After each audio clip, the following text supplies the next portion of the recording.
Hello, everybody, and welcome to View to an All-Star. We're starting off this series with one of our top and original All-Stars, Joanne Gore, with Joanne Gore Communications. Joanne, always a pleasure, and thank you for being here. Thank you for having me, Mark, and thank you for introducing the world to all of the All-Stars. And I'm really excited to be returning again this year to Printing United as one of the fellow All-Stars alongside yourself and a whole slew of other crazy folks from the print industry. Yeah, it's a great group. A lot of words could be used to describe it, but for certain, it's a lot of fun and a lot of great intellectual property amongst the 15 or so of Oh us, yeah. Oh obviously yeah. including yourself. And so, what I'm looking to do in this series is just get everybody's individual perspective on how, how what it's like to be an all-star, how it impacts your business, and also just some of the key things that you're seeing this year. So let's start off with that. Maybe tell, for those who don't know you, for the few out there, maybe just a little intro to JGC Communications. But mostly what I'm looking for is what are the trends this year that are either impacting your business or you're seeing as opportunities from your business, your perspective from JGC. What does 2026 look like? Well, that's kind of a loaded question. So I know we're pushed for time, so I'm going to try and keep this short and sweet, just like me. Um, so yes, I'm Joanne Gore. I'm the president and chief strategist at Joanne Gore Communications. We are a full service B2B marketing agency with deep roots in the print industry, and I'm on a mission to help the print industry sell more print. You asked a really interesting question, what I'm seeing in 2026. It's kind of a carryover from 25. But the whole conversation around AI and particularly AI slop is really where I'm doing battle in 2026. We all use it. I use it, you use it, but there are tells and there are opportunities to use it for good. But there are also a lot of instances where I'm just seeing the floodgates open and there's just this generic drivel everywhere. And to me, it's reinforced more than ever how important it is for companies to really know what their own voice is, what their story is, what their messaging is, what their playbook is. I know I may sound like a broken record for those who have been listening to me and have heard me speak, but it still all comes down to understanding who you help, how you help, and why it matters. And I would argue it's more important than ever to have that story buttoned down, locked down, really understanding your competitive advantages, the value adds that you add to a conversation, why you are relevant when you are speaking to your customers and your prospects, why should they choose you? All of that is what's going to distinguish you from the competition. And that's the information that AI needs. It can source anything from anywhere, but it doesn't know your stories. It doesn't know what, when you say we offer white glove service, it doesn't know the examples of when you've done that, how you've done that, and most importantly, how it's impacted your customers. That's what matters. And that's really where I'm working with a lot of companies, not just the printers, the OEMs, the software companies, label and packaging, which is an exploding segment of the industry. We can get into that if we have a little bit more time, why I think it's exploding and a huge opportunity. But again, it really all boils down to what's your story? What's your secret sauce? Why would somebody want to do work with you and not your competitor, who, by the way, is saying the exact same thing as you on their website? It's really who's grabbing those eyeballs first. And it shouldn't be that. It shouldn't be about who grabs the eyeballs first. It should be about who keeps the eyeballs longest. And I'm seeing a lot of that sort of slipping away. So that's what I'm all about for 2026. Stop the Yeah, slop. well put, Joanne. I have several great takeaways from you on that, but the one main one I get is the fundamentals do not change. The tools, the ways, the methods, the where the position of the audience happens to be at any given year or time, that might change and does change, but the fundamentals don't change. you still have to stick to those. And so I think you made a great point of that. And please take a minute to explain or expand on why you think the packaging is really exploding at this point. Might as well tackle that right now. Sure. There are a couple of influencers, and when I say influencers, I don't mean people, I mean market influencers that are triggering a massive change in labels and packaging. One is this need to go back to simple times. The Gen Zs coming out today are abandoning their smartphones. They're going back to record albums. They're going back to things that you can touch and feel. They appreciate craftsmanship.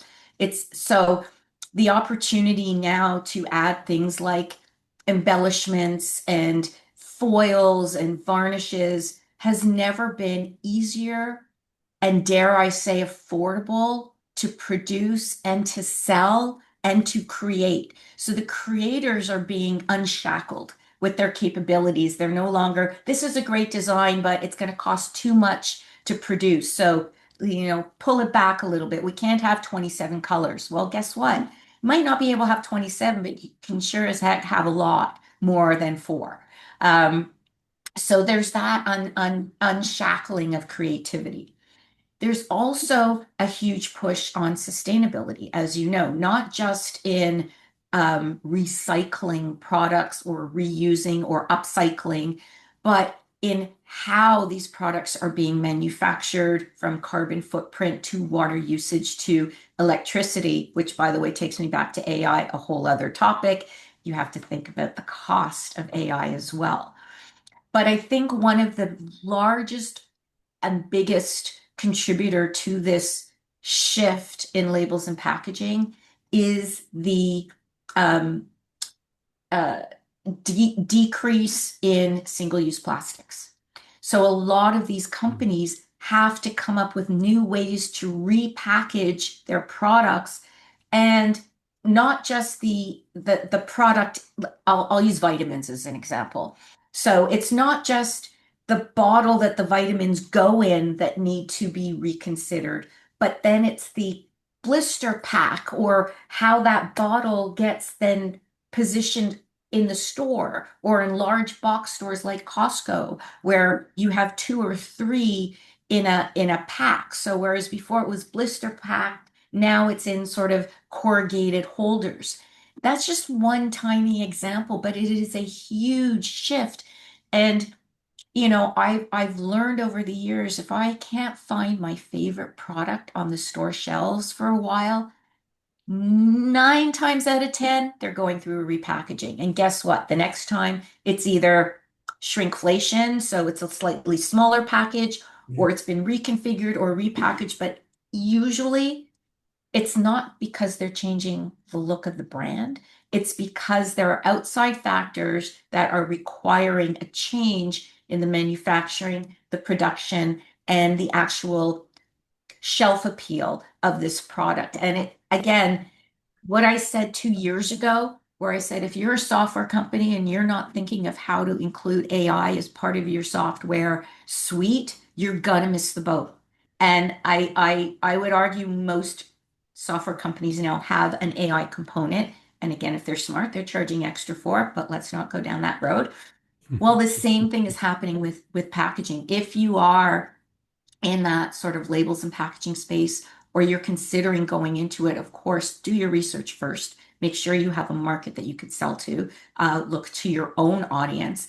But more importantly, look at those trends and look at, is there something that I can do to further support this transition away from these single-use plastics, more towards a more sustainable, recyclable, upcyclable solution that at the end of the day makes people buy more products and sells more print. Yeah, wow. That's There you go. That's what rattles around in my brain. Yeah, and and there's so much in there. We can't unpack it all here, but a lot of it is Back to the Future. If you think about it, Yeah. right? A lot of it is return, but with better ways to do it today, right? So that's why I go back to even what you said in the first one. The fundamentals remain, and and the but the clients where they are might move, and today they're looking for something, and if you don't meet them where they are, you're not going to see They're going them to most find likely. somebody else. And Yeah. you know what? Buyers rule. Buyers are speaking with their wallets today. If they don't like something, they're not loyal. They're loyal to a point until you disturb their personal values. And as soon as you start treading on people's values, all Yeah. bets are off. All I, bets are I off. I agree 100%. And I would add to that that I think we've made, in general, technology has made buying experience so easy that people don't want waves now. They don't need to. They can very easily just move to something else without any real loss of time or effort or even quality or functionality of whatever it is they're buying. So, yeah, you've just got Yep, to meet the buyer where they are today, and as opposed to inviting them to where you are. And there's absolutely. and The that's roles ridiculous. have all been reversed. Yeah. Yeah, I know. I love it. And to me, this is one of the more dynamic periods. I have 40 years or so in this industry, and I would say this is one of the most dynamic times that I've For experienced sure. over This and that. the dawn of the internet. Dawn of the internet was a big change as well. Like Yes. you, I'm fortunate enough to have been around during the dawn of a lot of tech that I don't admit I was around for, but Yeah. going back to the little fax machine, which doesn't even exist anymore, really. So there you go. Yeah. It's come, it's gone, and here we are. Yep. But the fundamentals remain. So I have one more question. Actually, I had two, but I'm going to roll it into one to give you an opportunity to Sure. put it all together just to follow up.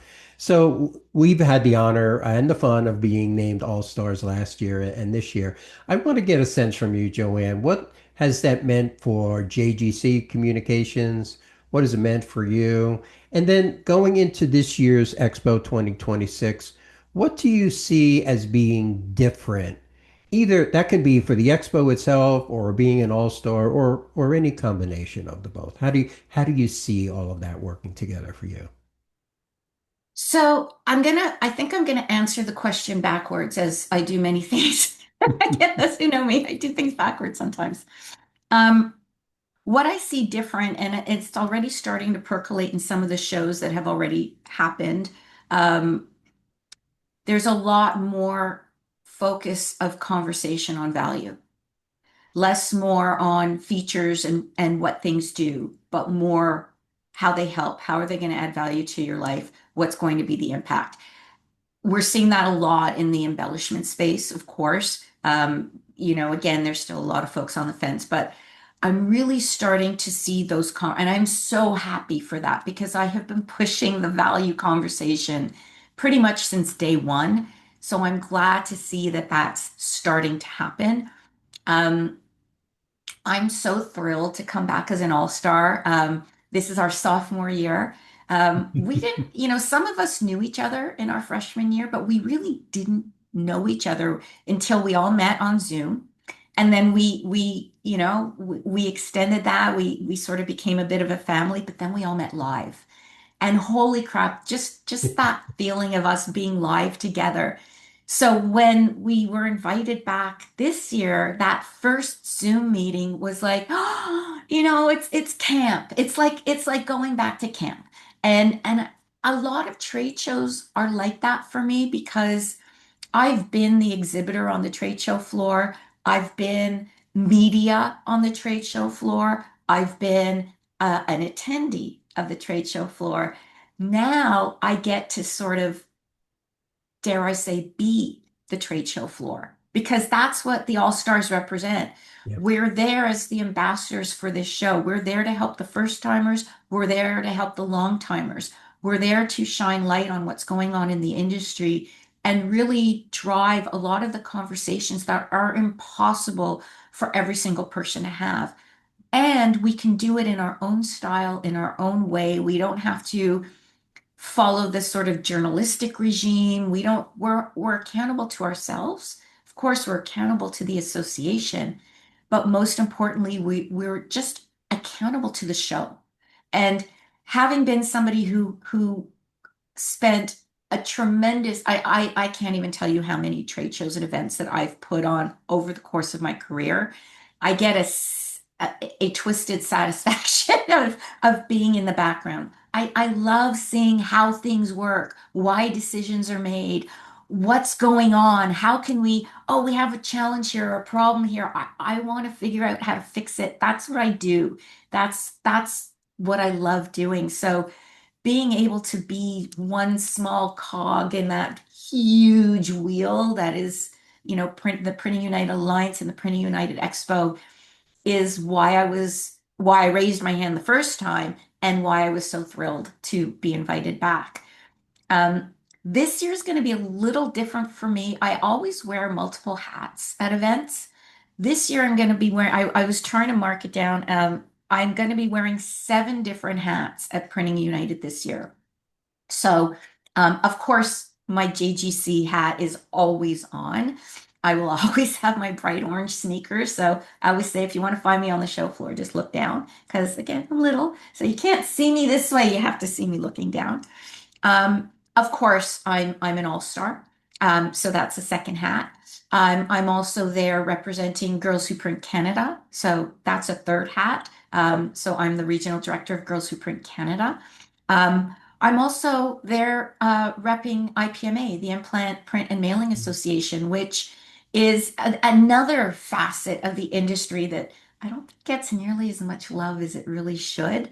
Um, and we're fortunate to sort of be the marketing arm of IPMA. So we're going to be there at IPMA. Of course, I will also have my What They Think hat on. I will still have that journalistic hat on, and I will be writing about that. And two more, just two more. So CXMPA, which is Customer Experience Management Professional Association. Anybody who knew explore.org back in the day, CXMPA is basically we're looking to take Explore, but bring it to the next level. And then finally, the last hat that I'm wearing is that as a print mastermind educator, which Mark, I know you're an educator as well. So you're going to be wearing a few hats too, but Yep. at any point in time, I might be having a conversation wearing 4 hats, all hats, one hat. But anybody who wants to talk to me about transactional print, how to help small printers, the implant side of the business, what it's like when you're rolling up to a corporate entity, you're not looking for leads and it's a totally different purview of what um, a lead is for an implant. It's not, it's just somebody bringing Right. their work to you and not going somewhere else. So I'm just really excited to be wearing all of these hats and having conversations with so many different people from around the world, from different facets of the industry, learning more about the industry. I always come away learning something new and hopefully sharing some of my wisdom with regards to how to market, position, and drive awareness and engagement for businesses that serve the print ecosystem. I used to say the food chain of the print industry. I'm kind of changing that to the print ecosystem. So I think I answered all your questions going from uh, Yes. backwards. I Yep. think I covered them all, right? Oh yeah, yeah. It's just it's freewheeling, and nobody better to do that than you for sure. Anyway, Joanne, thank you so much for being here and spending time with us today. And your perspective is just golden. I love hearing it. It's so unique, as are most of the Thank all you, Mark. stars, right? And so you're a great first up for as far as the view to an all star. I thank you for being here. I want to Well, share with thank the you. audience, everybody, that you heard Joanne's level of expertise, her enthusiasm, her passion, her deep knowledge on so many of these issues.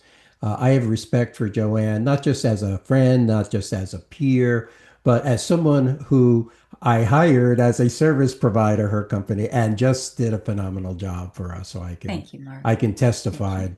firsthand to that. And that's actually how we did get to know each other. So Joanne, thank you again. And for everybody, JGC Communications, you can find them pretty much everywhere in their orange sneakers. That's Joanne. Yep. And please, please, if you don't follow me on LinkedIn, you can find me as Joanne Gore 121. If you want to know the secret to that, you can ask Mark or you can buy my book on Amazon. Yes, and the book, And How the to book, Thrive in the Thriving in Chaos. Don't Chaos. forget, I was supposed to have it here so I Exactly. could hold it up, and I forgot again. Oh, I have it behind me somewhere. It's all good. Yep. Thriving in Chaos, Lessons Learned as a Corporate Marketer. Yeah. Okay. The multi-talented, multifaceted Joanne Gore. Thank you again, Joanne. Thank you, Mark.